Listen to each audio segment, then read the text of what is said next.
Hi there, it's Sandy, your sister and your friend. Welcome to today's video.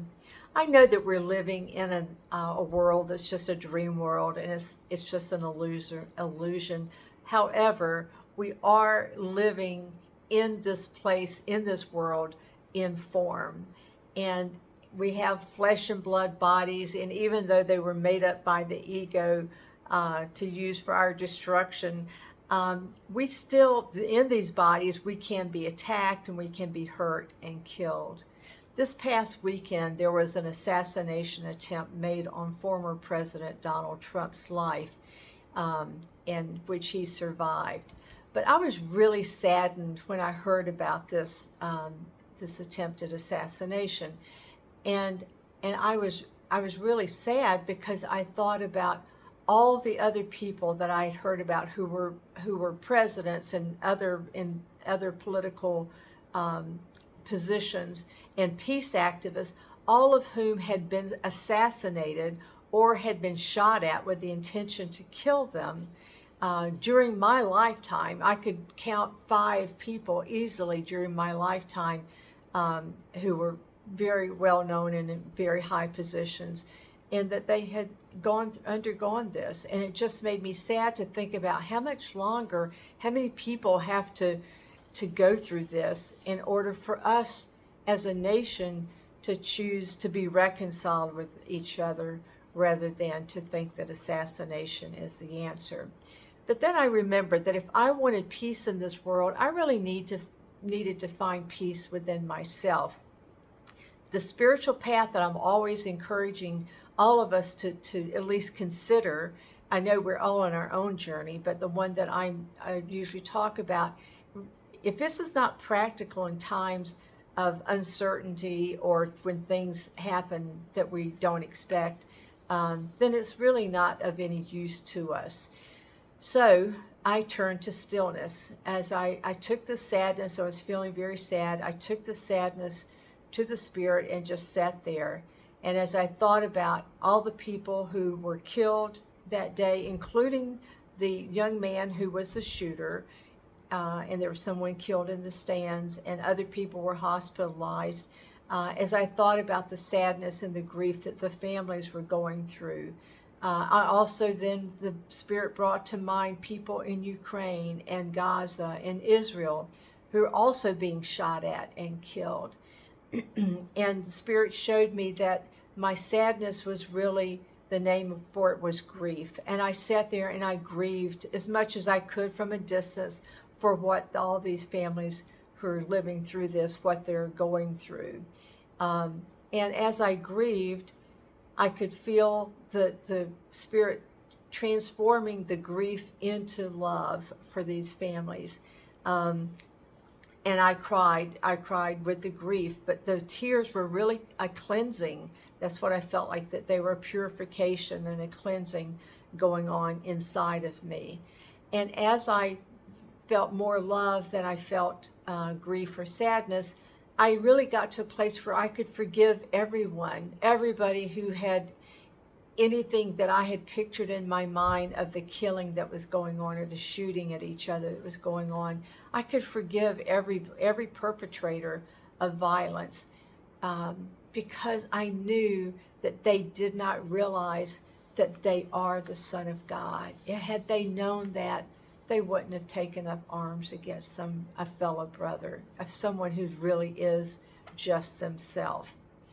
So now yesterday, as I was still contemplating this, I saw something even deeper than into my sadness, realizing that sadness at the base of it was fear, that I was really afraid for the maybe more strife going on in our country, more turmoil, and afraid for my life and the life of people, other people who would be hurt. And then I realized that these are just thoughts, and I could choose whether to let them affect me. So as I sat now with that fear and allowed it to surface, I could feel God's love pour over me into every cell of my body. And then now this love is what replaced the fear, because I could feel God's perfect peace. I could feel that I was eternally secure.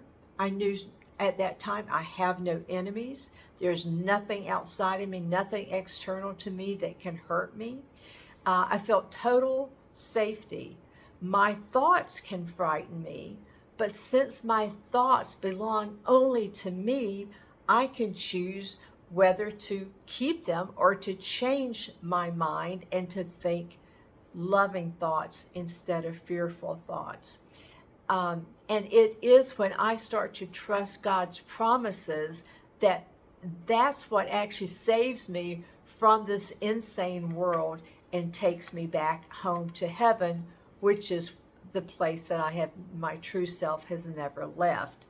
Now, all of this contemplation brought another thing to mind, another lesson, which is I really don't understand anything that I see.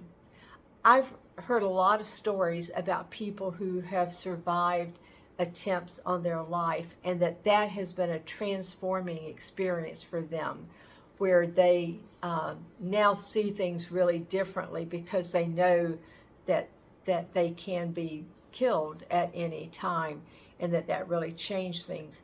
So it's quite possible that this failed assassination attempt will be the very thing that God will use to unify our country, so that instead of us naming, calling each other names and having political division, divisive talk, that instead we can start seeing each other as brothers and sisters, and that we can be respectful and loving and show honor to each other instead of just saying hurtful things.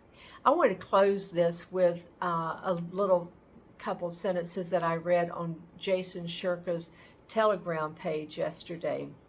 He said this: "In these pivotal moments of our shared journey, we must remember the power of unity as fellow humans walking side by side on this earth. It is love and light that will lead us forward. By transcending division, we can spark profound global transformation. Now is the time to unite and rise together." Isn't that beautiful? So let us be part of this team that's going to unite and have the transforming power of light and love spread first within our own heart and then our family and out beyond to the entire world. I love you so much. Thank you so much for listening. It means so much to me. If you haven't subscribed, I would appreciate it if you want to do that. Hit the like button. Leave me a comment. Let me know how this particular incident or other incidents that you've heard of, how you have been impacted, and also if you found God's love in a way to bring you into peace and changing your mind from fear to love. I love you so much. Be blessed. Bye-bye.